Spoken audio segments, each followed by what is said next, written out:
এক সাইড উল্টে দিলাম। Hi friends, welcome to Ushni Haldar blog. আশা করি তোমরা সবাই খুব ভালো আছো, আমিও ভালো আছি। তো আজকে আমি একটা পাবদা মাছের রেসিপি দেখাবো। সিম্পল রেসিপি, ঝটপট রান্না হয়ে যায়। তো গ্যাসের কড়াটা আমি অন করে দিলাম। কড়া গরম হয়ে গেছে, আমি হোয়াইট অয়েল দিয়ে দিলাম, সাদা তেল। এবার আমি পাবদা মাছগুলো দিয়ে দেবো।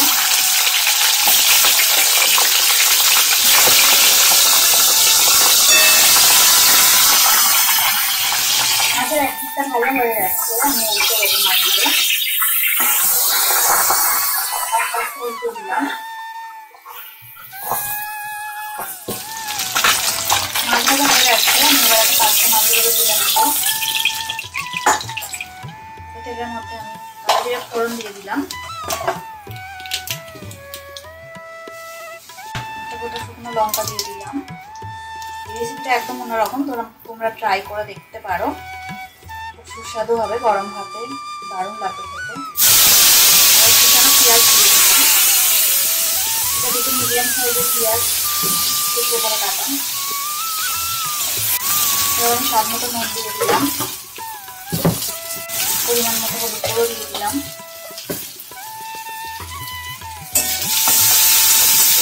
ভালো করে পেঁয়াজটাকে নাড়াচাড়া করে নেবো। এবার গ্যাসের ফ্লেমটাকে আমি একদম লোতে করে দিলাম। এবার আমি ঢাকা দিয়ে রাখছি কিছুক্ষণ।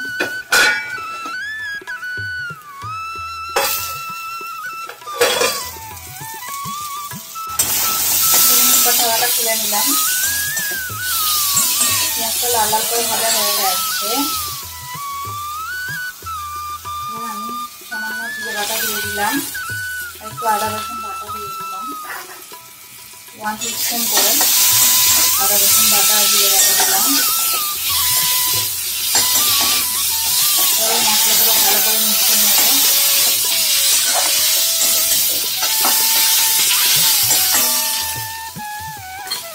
ছোটো সাইজের টমেটো দিয়ে দিলাম।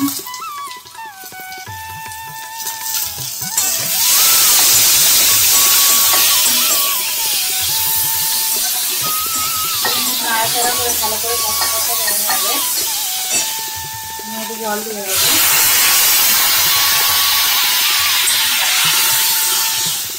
মাছগুলো যাতে সিদ্ধ হয়ে যায় ভালো করে, পরিমাণ মতো জল আমি দিয়ে দিলাম। ওটা ভালো করে ফুটে ওঠা পর্যন্ত অপেক্ষা করবো। ওটা ভালো করে ফুটে গেছে। এবার আমি মাছগুলো দিয়ে দিলাম। ভাজা পাবদা মাছ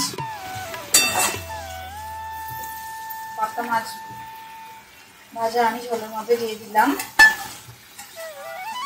এবার গ্যাসের ফ্লেমটাকে লো করে দেবো। শুকনো হয়ে যাওয়া পর্যন্ত ওয়েট করবো। 5 মিনিট হয়ে গেছে। এবার আমি ঢাকাটা খুলে নিলাম। মাছগুলোকে আমি হালকা উল্টে দেবো। এক সাইড উল্টে দিলাম। মাছের ঝাল শুকনো শুকনো হয়ে গেছে। এবার আমি গ্যাসের ফ্লেমটাকে অফ করে দেবো। দেখো চারিদিক থেকে তেল ছেড়ে যাচ্ছে। এই ভিডিওটা যদি ভালো লেগে থাকে অবশ্যই চ্যানেলটাকে সাবস্ক্রাইব করে নিয়ে আমার পাশে থাকবে আর বেল আইকনটা প্রেস করে দেবে। তাহলে আমার আরও নতুন নতুন রেসিপি তোমাদের কাছে পৌঁছে যাবে। আর অবশ্যই লাইক দেবে, শেয়ার করবে। সবাই সুস্থ থাকবে, ভালো থাকবে, আমার চ্যানেলে অবশ্যই থাকবে। Good bye, tata.